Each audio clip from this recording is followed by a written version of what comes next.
नमस्कार मित्रांनो, आपण नेहमी असं म्हणतो की माणसाने मोठमोठी स्वप्न पाहिली पाहिजेत, पण ही स्वप्न सत्यात उतरवण्यासाठी अनेक खाचखळगे पार करून त्याला जावं लागत असतं.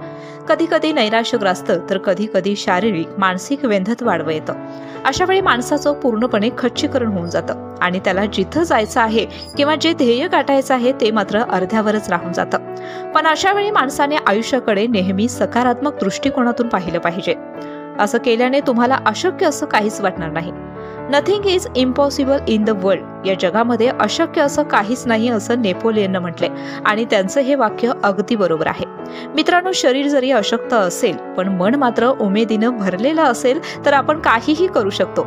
आज आपण अशीच एक स्टोरी पाहणार आहोत ज्यामध्ये जन्मताच मतिमंदत्व आलेल्या एका मुलाच्या आईने त्याच्या मनामध्ये शिक्षणाची जगण्याची उमेद पेरली.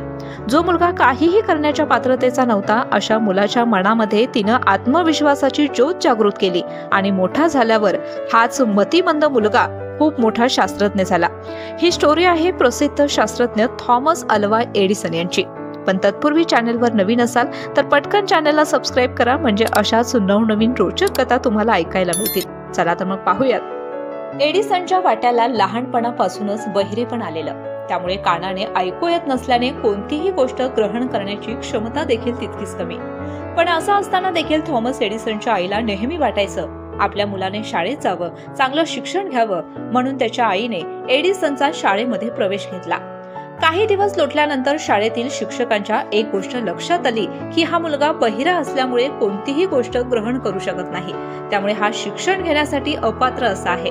म्हणून शाळेतील शिक्षकांनी एडिसनच्या आईला एक पत्र लिहिलं आणि ते पत्र एडिसनला त्याच्या आईला देण्यास सांगितलं. एडिसन घरी आल्यानंतर एडिसनने आईला शिक्षकांनी दिलेलं ते पत्र दिलं. आईने पत्र उघडलं. त्या पत्रामध्ये लिहिलं होतं की तुमचा मुलगा शिकण्याच्या पात्रतेचा नाही, जगातला कुठला शिक्षक त्याला शिकवू शकत नाही, कृपा करून त्याला उद्यापासून शाळेमध्ये पाठवू नका. शिक्षकाने लिहिलेलं पत्र वाचून थॉमस एडिसनच्या आईला खूप वाईट वाटलं. तिचे डोळे पाणावले. चिमुकल्या थॉमसने आईला विचारलं, आई, पत्रामध्ये काय लिहिलं आहे ग? आईने अलगद डोळे पुसले आणि सांगितलं, पत्रामध्ये असं लिहिलंय की तुमचा मुलगा खूप हुशार आहे, इतका हुशार आहे की त्याच्या वर्गातील इतर मुलांना त्याच्या हुशारी इतकी उंची गाठायला वेळ लागेल, त्यामुळे तुम्ही काही दिवस एडिसनला घरीच शिकवा.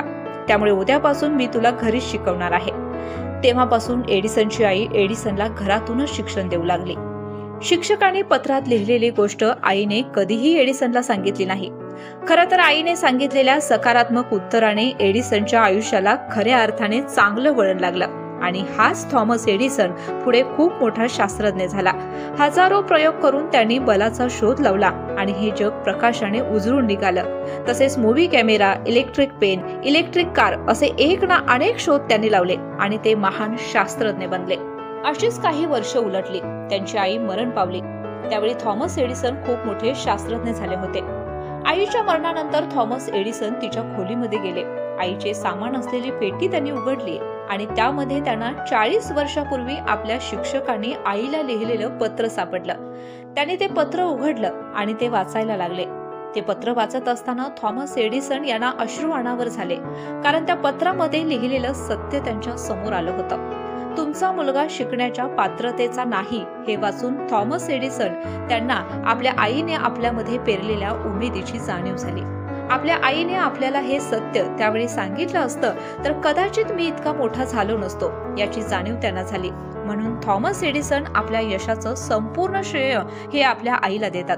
मित्रांनो, थॉमस एडिसनच्या आईने पत्रात लिहिलेल्या नकारात्मक गोष्टींचा त्याग करून सकारात्मक भूमिकेला प्राधान्य दिलं आणि जगातल्या सर्वात उंचीवर असलेल्या शास्त्रज्ञाला घडवलं. त्यामुळे तुम्ही देखील आजपासून नैराश्याला झटकून टाका आणि नेहमी पॉझिटिव्ह राहा.